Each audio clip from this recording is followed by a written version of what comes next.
कहानी की शुरुआत में हम एक ग्रैंड फाइनल नाम के एडवेंचरर को देखते हैं जिसने अपनी जिंदगी में आज तक कुछ भी नहीं उखाड़ा है और वो पिछले 10 साल से मॉन्स्टर को शिकार कर रहा है, लेकिन आज तक वो सिर्फ एक एफ रैंक हंटर है, मतलब कि ई रैंक हंटर से भी नीचे। और ऐसे ही वो एक डंजन में जाता है मॉन्स्टर का शिकार करने के लिए, लेकिन उसे क्या पता था कि यहाँ पे क्या होने वाला है। वो तो वहाँ पे छोटे मोटे मॉन्स्टर को मारने गया होता है, लेकिन वहाँ पे एक बहुत ही जाइंट मॉन्स्टर आ जाता है। क्योंकि वो एक एफ रैंक हंटर होता है तो उसको हराना उसके बस की बात नहीं थी और उसकी तो हलक में आ चुकी होती है और वो वहां से भागता उतने में ही वो मॉन्स्टर्स को मार देता है।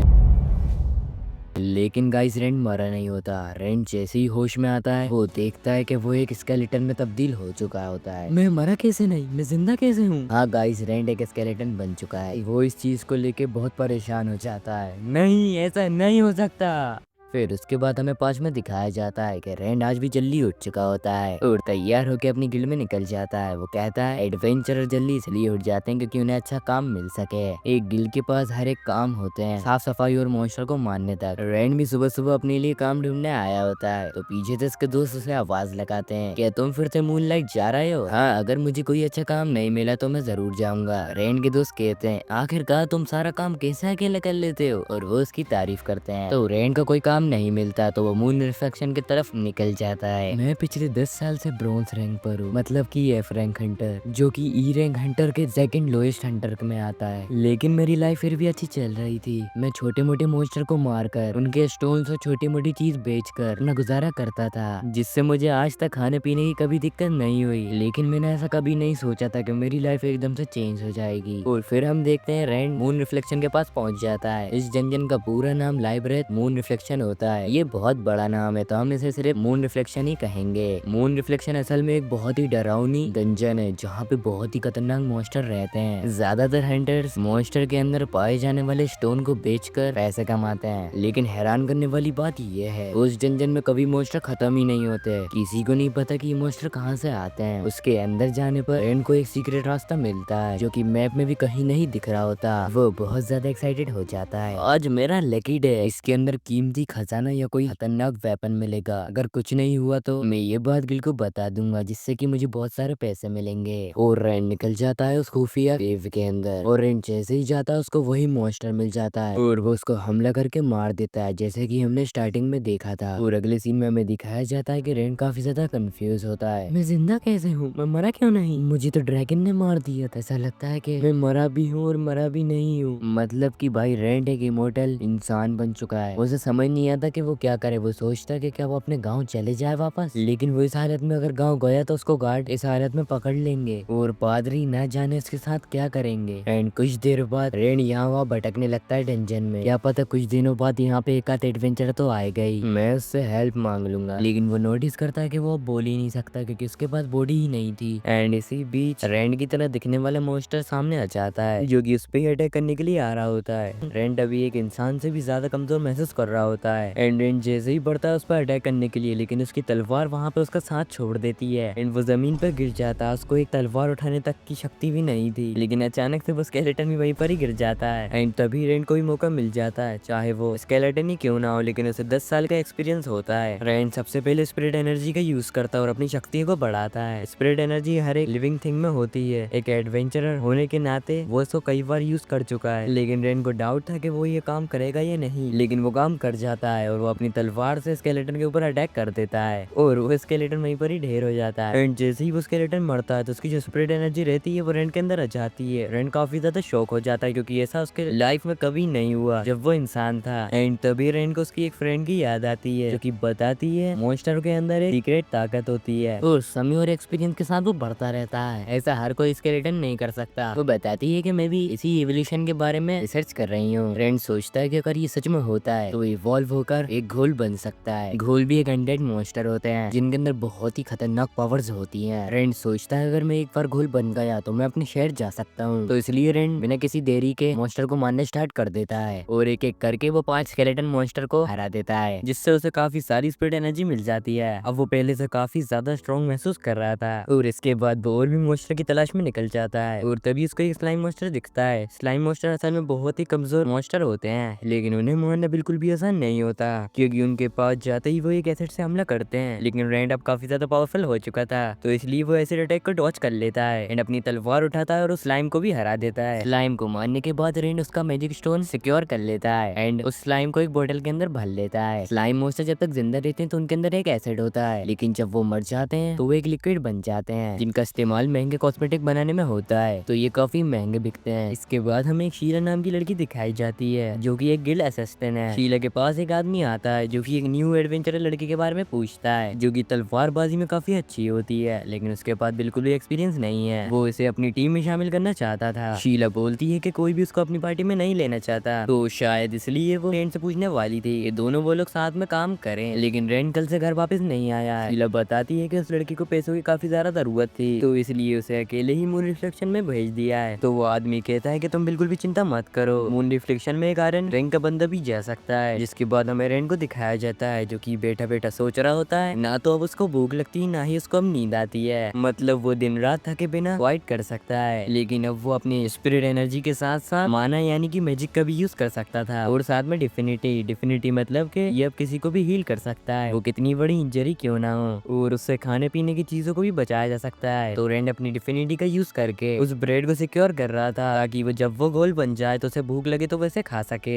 रेंड सोचता है कि मैं पिछले 10 साल से एक एडवेंचरर हूँ, इस दौरान मैंने पिछले 10 साल बिना छुट्टियों लिए बहुत ज्यादा मेहनत की है और बहुत ज्यादा छोटी मोटी नौकरियां भी की हैं, लेकिन फिर भी मैं एक ब्रोंज लेवल का एडवेंचर ही रह गया। बहुत से लोग 1-2 साल ब्रोंज लेवल पे रहने के बाद हार मान जाते हैं, लेकिन मैंने कभी हार नहीं मानी क्योंकि मेरा सपना हमेशा से एक मिथिकल रैंक पर जाने का था। मिथिकल रैंक दरअसल एक बहुत ही हाई लेवल होती है, इसलिए रेंड कभी हार नहीं मानी। लेकिन वो सोचता है कि मैं अब भी मिथिकल रैंक में जा सकता हूँ शरीर के साथ। फिर वो डिसाइड करता है कि ये सब सोचने का कोई भी फायदा नहीं है और फिर से मॉन्स्टर को मारने निकल जाता है। वो डिसाइड करता है कि मैं फिर से विलेज में जाऊंगा एक घोल बन के और अपना सपना जरूर पूरा करूंगा। वो एक एक करके स्केलेटन मॉन्स्टर को मारने लगता है और धीरे धीरे रेंड और पावरफुल होता जा रहा था, मतलब वो अपने ह्यूमन रूप से भी ज्यादा ताकतवर हो चुका था। और उसके बाद रेंड एक स्लाइम मॉन्स्टर को मारता है और जब वो उसकी एनर्जी ले रहा होता है उसको एक अजीब सा खतरनाक सा झटका लगता है और उसका शरीर एकदम से बदलने लगता है और उसके शरीर पे स्किन आ जाती है, मतलब कि वो हाफ घोल बन चुका होता है और रेंड काफी ज्यादा खुश हो जाता है। लेकिन रेंड अभी भी बिल्कुल भी नहीं बोल पा रहा था, मतलब कि उसके मुंह से आवाज निकल रही थी लेकिन वो सही तरह से बात नहीं कर पा रहा था। और वह इसी के साथ अपने रेंड के अंदर भी उम्मीद जग जाती है कि वो एक दिन मिथिकल रैंक पर जा सकता है। और घोल बनने के बाद वो थोड़ा आगे जाता है तो उसको थोड़े बहुत गॉबलिन्स मिलते हैं और वो थोड़े ज्यादा पावरफुल होते हैं, लेकिन अपना रेंड भी थोड़ी कम है। अपने रेंड में एक घोल बन चुका होता है तो उसकी सारी पावर्स बढ़ चुकी होती हैं, तो वो और उसकी स्वॉर्ड काफी ज्यादा पावरफुल हो चुके थे और वो उन गॉबलिन्स को काफी इजी तरह से मार देता है। जैसे ही वो उन लोगों को मारता है तो रेंड को कोई एक आवाज आती है और वो देखता है कि एक लड़की स्केलेटन से फाइट कर रही होती है। वो इन स्केलेटन्स को मार देती है और आगे बढ़ने लगती है। रेंड सोचता है कि उसे उससे बात करनी चाहिए क्योंकि काफी टाइम से उसने किसी इंसान से बात नहीं करी है। और वो लड़की जैसी बढ़ रही होती है तो एक स्केलेटन उसको अटैक कर देता है। रेंड नोटिस करता है कि वो काफी अच्छी तलवारबाजी कर रही है लेकिन उसके पास बिल्कुल भी एक्सपीरियंस नहीं है, तो उसको बहुत सारे हिट लेने पड़ रहे हैं और फिर वो एक दीवार से टकरा जाती है। लेकिन वो कोशिश करती है उस स्केलेटन को मारने का, लेकिन वो स्केलेटन उसकी तलवार पकड़ लेता है और वो स्केलेटन उस लड़की को मारने वाला होता है। और रेंड को इस लड़की को बचाने के अलावा कोई भी रास्ता नहीं दिख रहा था और भाई अपना रेंड जाता है और स्केलेटन को केक की तरह बीच में से काट देता है। फिर रेंड उस लड़की से बात करने की कोशिश करता है लेकिन वो काफी ज्यादा घबरा जाती है। मुझसे डरो मत, मैं तुम्हें कुछ नहीं करूंगा, मैं ये वादा करता हूँ। और वो अपनी तलवार भी फेंक देता है। एक घोल जो कि बात कर सकता है वो उस लड़की को अपना नाम बताता है और कहता है कि मैं भी एक एडवेंचरर हूँ। वो लड़की कंफ्यूज हो जाती है और कहती है कि तुम्हारा कॉस्ट्यूम है। रेंड कहता है ये क्या कोई फैशन शो की जगह है जो कि मैं यहाँ पे कॉस्ट्यूम पहनूंगा, तुम्हें क्या दिख नहीं रहा है कि मैं मर चुका हूँ और जिंदा भी हूँ। रेंड उससे एक हेल्प मांगता है, वो कहता है कि मेरे लिए तुम प्लीज कपड़े ले आओ शहर से जाके, मेरे पास कुछ सामान है जिससे तुम्हें बेचकर पैसे मिल जाएंगे और जो पैसे बचेंगे उन्हें तुम रख लेना। तो लड़की अपना नाम बताती है, मेरा नाम रीना है और मैं तुम्हारी मदद जरूर करूंगी। और वो लड़की वहाँ से चली जाती है और अगले दिन हम देखते हैं कि रेंड स्लाइम से लड़ाई कर रहा होता है और उसे महसूस होता है कि वो अपनी बॉडी अपने हिसाब से यूज कर पा रहा है और तो और वो अपनी ह्यूमन फॉर्म से भी ज्यादा पावरफुल बन चुका है। और फिर रीना जाती है वहाँ पे उसकी ड्रेस लेके और जैसे ही रेंड अपनी ड्रेस को देखता है तो वो बहुत ज्यादा खुश हो जाता है क्योंकि वो ड्रेस उसको नीचे से लेके ऊपर तक ढक रहा था। वो लड़की उसके लिए बैंडेजेस भी लाई होती है क्योंकि वो अच्छी तरह से अपने पैर और हाथ को कवर कर सके। और रेंड काफी ज्यादा इमोशनल हो जाता है, लेकिन फिर इसके बाद जैसे ही वो अपनी ड्रेस पहनता है तो वो बिल्कुल इंसानों की तरह लग रहा होता है और फिर वो बहुत ज्यादा कॉन्फिडेंट फील करता है। और फिर रीना उसको एक मिरर में दिखाती है, लेकिन जब वो अपना चेहरा देखता है तो उसको छुपाने की कोशिश करता होता है। तो रीना उसको एक मास्क देती है एंड जैसे ही रेंड उस मास्क को पहनता है तो वो उसके मुंह पे चिपक जाता है। वो उस मास्क को निकालने की कोशिश करता है लेकिन वो छूटता ही नहीं है। रीना कहती है मुझे माफ कर दो, ये मेरी गलती है, ये मुझे काफी सस्ते में मिला तो मैं इसे ले आई और मैंने चेक नहीं किया ये कहीं कर्ज तो नहीं। तो रेन को रियलाइज हो जाता है कि अच्छा ये कर्ज वाला मास्क है जो कि यूज करने के बाद ही एक्टिवेट होता है। रेंड अपनी डिफिनिटी पावर का यूज करके उस कर्ज को हटाने की कोशिश करता है लेकिन उसकी डिफिनिटी पावर फेल हो जाती है। वो कहता है चलो छोड़ो, जो हुआ वो हुआ, मुझे वैसे भी अपने चेहरे को कवर करना ही था तो ये भी बहुत अच्छा है। एंड वो लोग डिसाइड करते हैं अपने विलेज वापस जाने का एंड वो लोग रास्ते में बहुत सारी बातें भी करते हैं और रेंड को अंदर से महसूस होता है कि अब रीना से डर नहीं रही है, जो कि बहुत ही अच्छी बात है। एंड जब वो विलेज के एंट्रेंस पे पहुंचते हैं तो रेंड कहता है यहाँ पे मुझे बहुत सारे लोग जानते हैं, अगर मैं अपनी रियल आइडेंटिटी दिखाऊंगा तो वो लोग मुझे पहचान जाएंगे। तो वो लोग डिसाइड करते हैं दूसरे गेट से जाने का एंड जैसे ही उस गेट के पास वो लोग जाते हैं तो अपनी वो रियल आईडी दिखाते हैं लेकिन गार्ड्स कहते हैं रीना तुम जाओ, लेकिन रेंड तुम रुको और तुम्हारा चेहरा दिखाओ। और रेंड एकदम घबरा जाता है कि अब वो क्या करे, लेकिन फिर रीना कहती है उसके चेहरे पे जो मास्क लगा है वो एकदम श्रापित है, वो उसको निकाल नहीं पा रहा है, उसने इसे अपने चेहरे की इंजरी छुपाने के लिए पहना था। एंड रेंड भी अपना थोड़ा सा कान दिखाता है एंड कहता है कि तुम चाहो तो ट्राई कर सकते हो मेरा मास्क हटा के। गार्ड भी अपना फुल दम लगाते हैं लेकिन वो उस मास्क को नहीं हटा पाते एंड फिर वो रेंड को अंदर जाने देते हैं। रेंड जैसे ही अंदर जाता है वो रीना को थैंक यू कहता है। रीना उससे कुछ कहने वाली होती है लेकिन रेंड अचानक से गायब हो जाता है। रीना उसे हर तरफ ढूंढती है लेकिन रेंड कहीं मिल ही नहीं रहा होता। एक्चुअली रेंड उसको देख रहा होता है। रेंड रीना से दूर इसलिए गया था, अगर वो उसके साथ रहता तो रीना को सजा भी हो सकती थी क्योंकि उसने एक घोल की हेल्प की है। रेंड अपनी फ्रेंड के घर जाता है एंड वो डोर को नॉक करता है लेकिन कोई भी बाहर नहीं आता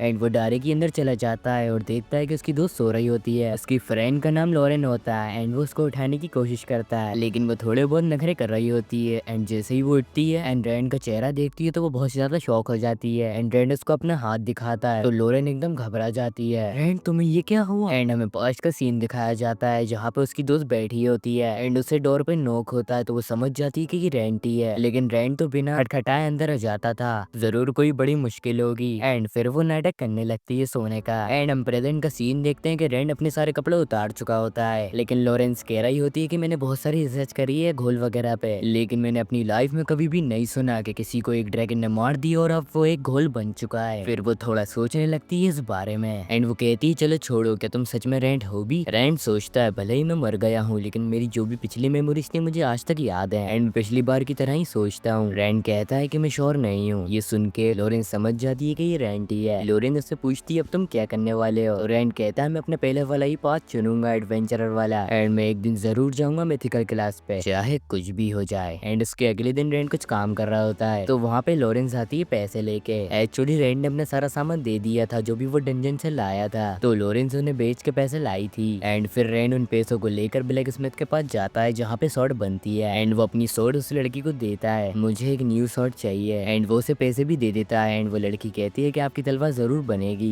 लेकिन उसमें बहुत समय लग सकता है, हो सकता है कि हम आपको बुलाएं भी। तो रेंट कहता है ठीक है मैं लॉरेंस के यहाँ रहता हूँ, आप चाहे तो मुझे वहाँ पे ढूंढ सकते हैं एंड रेंट वहाँ से चला जाता है। फिर इसके बाद हम लॉरेंस को देखते हैं जो कि घोल्स के बारे में रिसर्च कर रही होती है लेकिन उसको जो इन्फॉर्मेशन मिलती है वो रेंट से बिल्कुल अलग थी क्योंकि रेंट बिल्कुल एक इंसान की तरह था जो कि एक अनडेड है। उसे उसके पुराने दिन याद आने लगते हैं जब वो रेंट से मिली थी जब वो थोड़ी बच्ची थी और सबसे कम उम्र में सबसे पहले बनने वाली डॉक्टर थी। एक दिन जब वो कुछ होप्स लेने जा रही थी तो रेंट को क्लेन वालों ने उसके साथ भेजा था और रेंट को होप्स के बारे में बहुत अच्छी नॉलेज थी जब वो फ्रेंड बनते हैं और जब से अब तक वो बहुत अच्छे फ्रेंड्स हैं और दोनों का सपना होता है कि एक दिन वो मिथिकल क्लास को अचीव करें। और इसके बाद हम रेंट और ब्लैक स्मिथ को देखते हैं जो कि आपस में बात कर रहे होते हैं। तो ब्लैक स्मिथ उसको एक टेम्पररी शॉट देता है एंड वो उससे हाथ मिलाता है और वहां से चला जाता है। ब्लैक स्मिथ समझ जाता है कि ये रेंट है लेकिन उसकी जिंदगी में इतनी सारी प्रॉब्लम्स है फिर भी हमारी हेल्प क्यों नहीं ले रहा है, शायद उसके ऊपर एक कर्ज है, वो हमें परेशान नहीं करना चाहता इसलिए हमारी हेल्प नहीं ले रहा होगा। ये लड़की कहती जरूरी रेंट ही है क्योंकि ये जो तीनों पावर यूज कर सकता है रेंट भी कर सकता था और तो लॉरेंस के घर में भी रहता है, हमें उसके लिए कुछ करना चाहिए। तो ब्लैक स्मिथ कहता है जो भी इसके साथ फ्यूचर में होगा हम उसके साथ रहेंगे। एंड फिर से हम रेंट और लॉरेंस को देखते हैं। लॉरेंस खाना खा रही होती है लेकिन रेंट खाना नहीं खा रहा होता क्योंकि उसको भूख ही नहीं लगती। तो लॉरेंस कहती है मैंने बुक्स में रिसर्चिंग करी लेकिन तुम सबसे अलग हो, अच्छा तो मुझे तुम ये बताओ कि तुम गोल बन के नेक्स्ट क्या करने वाले हो। तो रेंट कहता है ये तो मुझे नहीं पता लेकिन मैं चाहता हूँ कि मैं एक इंसान की तरह बन जाऊँ जल्दी से जल्दी, तो इसके लिए मुझे मून रिफ्लेक्शन वापस जाना होगा ताकि मैं और पावरफुल बन सकूं। तो इसके बाद सीन शिफ्ट होता है, हम एक एडवेंचरर को देखते हैं जो कि एक स्लाइम से लड़ाई कर रहा होता है और वो स्लाइम उसके ऊपर भारी पड़ रही होती है लेकिन भाई अपना हीरो आता है और उस स्लाइम को मार देता है और रेंड वहाँ से जाने लगता है, लेकिन वन जान एडवेंचरर उसको रोक लेता है और वो कहता है प्लीज मुझे अपनी टीम में शामिल कर लो, मुझे कुछ पैसों की जरूरत है और मैं अभी अभी एडवेंचरर बना हूँ, मेरे अंदर बिल्कुल भी ताकत नहीं है, मैं एक स्लाइम भी नहीं मार पा रहा हूँ और मैं एक शेफ हूँ, मेरे ऊपर बहुत ज्यादा कर्जा है, मुझे एक हफ्ते के अंदर 15 गोल्ड लौटाने हैं, प्लीज मुझे अपनी टीम में ले लो। रेंड पहले तो उसको मना कर देता है और वहाँ से जाने लगता है, लेकिन भाई फिर उसका मूड बदल जाता है और अपनी टीम में उसको ले लेता है। रेंड सोच रहा होता है ये पता नहीं अच्छा इंसान है या बुरा इंसान, चलो छोड़ो मैं किसी की तो हेल्प कर पा रहा हूँ, और वो बंदा बहुत ज्यादा खुश हो जाता है और रेंड उसको वही वाले गेट के पास ले जाता है जहाँ पे वो मॉन्स्टर था। वो एडवेंचरर थोड़ा घबरा रहा होता है क्योंकि ये जगह तो मैप में है ही नहीं, तो हमें यहाँ पे अंदर नहीं जाना चाहिए, लेकिन वो रेंड के पीछे पीछे अंदर चला जाता है। वहाँ पे पहुंचने के बाद दोनों कुछ ढूंढने की कोशिश करते हैं, लेकिन वहाँ पे कुछ भी नहीं मिलता, लेकिन तभी उस बंदे को एक हिडन गेट मिलता है जो कि वो रेंड को दिखाता है। फिर वो दोनों वहाँ पे अंदर जाते हैं, लेकिन वहाँ भी कुछ नहीं होता, एकदम खाली सा रूम होता है। वो बंदा वहाँ पे गुस्सा हो जाता है, क्या यार यहाँ पे कुछ भी नहीं है, देखता हूँ मैं कुछ मिलता है तो, लेकिन रेंड जैसे ही अपना पैर अंदर रखता है तो उसको कोई ऐसा पैटर्न दिखता है रेड लाइन का। रेंड उस बंदे को रुकने का कहता है, लेकिन वो बंदा उसकी बात को इग्नोर करते हुए चलता रहता है। रेंड सोचता है कि उस बंदे को वो रेड लाइन नहीं दिख रही, एंड फिर वो बंदा उस रेड लाइन पे पैर रख देता है और अचानक से कहीं पर टेलीपोर्ट हो जाता है। रेंड जल्दी से समझ जाता है कि ये एक ट्रैप है जो कि किसी भी रैंडम बंदे को कहीं पर भी टेलीपोर्ट कर देता है, और हो सकता है कि वहाँ पे बहुत खतरनाक मॉन्स्टर्स भी हो। तो रेंड के पास कोई और भी ऑप्शन नहीं होता, तो वो भी उस लाइन पर पैर रखता है और एक जगह पे टेलीपोर्ट हो जाता है। एंड जैसे ही रेंड वहाँ पे पहुंचता है तो वो देखता है कि वो बंदा बहुत ही बुरी तरह से घायल है। रेंड जैसे ही उसकी तरफ बढ़ रहा होता है अभी एक बहुत ही जायंट स्केलेटन उसके सामने आ जाता है। रेंड समझ जाता है कि अब हम फंस चुके हैं, हम अब बॉस रूम में आ चुके हैं। रेंड जल्दी से अपनी तलवार निकालता है और फाइट के लिए तैयार हो जाता है। फिर रेंड अपनी स्पिरिट एनर्जी का यूज करके उस पर अटैक करता है, लेकिन भाई उस जायंट स्केलेटन पे तो कोई फर्क ही नहीं पड़ता। फिर वो अपनी मैजिक एनर्जी का यूज करके उस पर अटैक करता है, लेकिन मॉन्स्टर को तो खरोच भी नहीं आती है। तो रेंड सोचता है अब क्या करें, अगर उसने उसको नहीं हराया तो वापस नहीं जा सकते। तो वो डिसाइड करता है कि अगर ये अनडेड है तो उस पर डिफिनिटी जरूर काम करेगी, और वो डिफिनिटी पावर का यूज करके उस पर अटैक करता है और इस बार वो उस जायंट मॉन्स्टर के पैर के 2 टुकड़े कर देता है और वो धड़ांग से नीचे गिरता है। रेंड उसको उठने का मौका नहीं देता और एक खतरनाक अटैक उसके सर पे करता है और उसका काम तमाम कर देता है, और इसके बाद उस एडवेंचरर को भी हील करके उसको होश में लाता है। उस बंदे को यकीन नहीं हो रहा होता कि इस बंदे ने उस जायंट स्केलेटन को मार दिया, और फिर रेंड उस मॉन्स्टर का उसको खून दिखाता है जो कि काफी बड़ा होता है। रेंड कहता है इसे तुम रख लो और अपना कर्जा उतार लो, लेकिन बदले में तुम्हें मेरे 2 काम करने पड़ेंगे। वो बंदा कंफ्यूज हो जाता है कि इसके जैसे वॉरियर की मैं क्या मदद कर सकता हूँ। रेंड कहता है पहला काम तुम्हें मेरे लिए दुकान से सामान लाना होगा जो भी मैं मांगू, क्योंकि मैं दुकान नहीं जा सकता, और वो उसे उसका हाथ दिखाता है, ये एक बार एक किसी मॉन्स्टर ने कर दिया था। और दूसरा काम तुम्हें मुझे अपने होटल में रोज खाना खिलाना होगा, वो भी फ्री। वो बंदा दोनों बातों पर एग्री कर जाता है और थोड़ा इमोशनल हो जाता है और कहता है तुमने मुझे बैंकक्रफ्ट होने से बचाया है, तुम जितना चाहो उतना खा लेना, तुम्हारा शुक्रिया। फिर रेंड उसको वो स्टोन दे के कहता है चलो घर चले, लेकिन उस बंदे को तो सामने कुछ दिख ही नहीं रहा होता और वो कहता है हम घर वापस कैसे जाएं। तो रेंड समझ जाता है कि इसको वो मैजिकल लाइंस नहीं दिख रही हैं, तो वो कहता है मैं जैसा कह रहा हूँ तुम वैसा करो। तो रेंड उसको कमांड देता है तुम एकदम सीधा चलो, और एकदम वो टेलीपोर्ट हो जाता है और वहीं पर ही पहुंच जाता है वो जहाँ से आया था। और गाइस यहीं पर ही ये कहानी खत्म हो जाती है। और गाइस हमारे चैनल 400 सब्सक्राइबर पूरे हो चुके हैं, अगर आपका ऐसे ही सपोर्ट बना रहा तो हम जल्द ही 1000 सब्सक्राइबर पार कर देंगे, और इस वीडियो के नेक्स्ट पार्ट का टारगेट है 30 कमेंट्स, तो जल्दी से जाके 30 कमेंट्स कर दो। मैं मिलता हूँ आपको ऐसी वीडियो में, तब तक के लिए सायोनारा।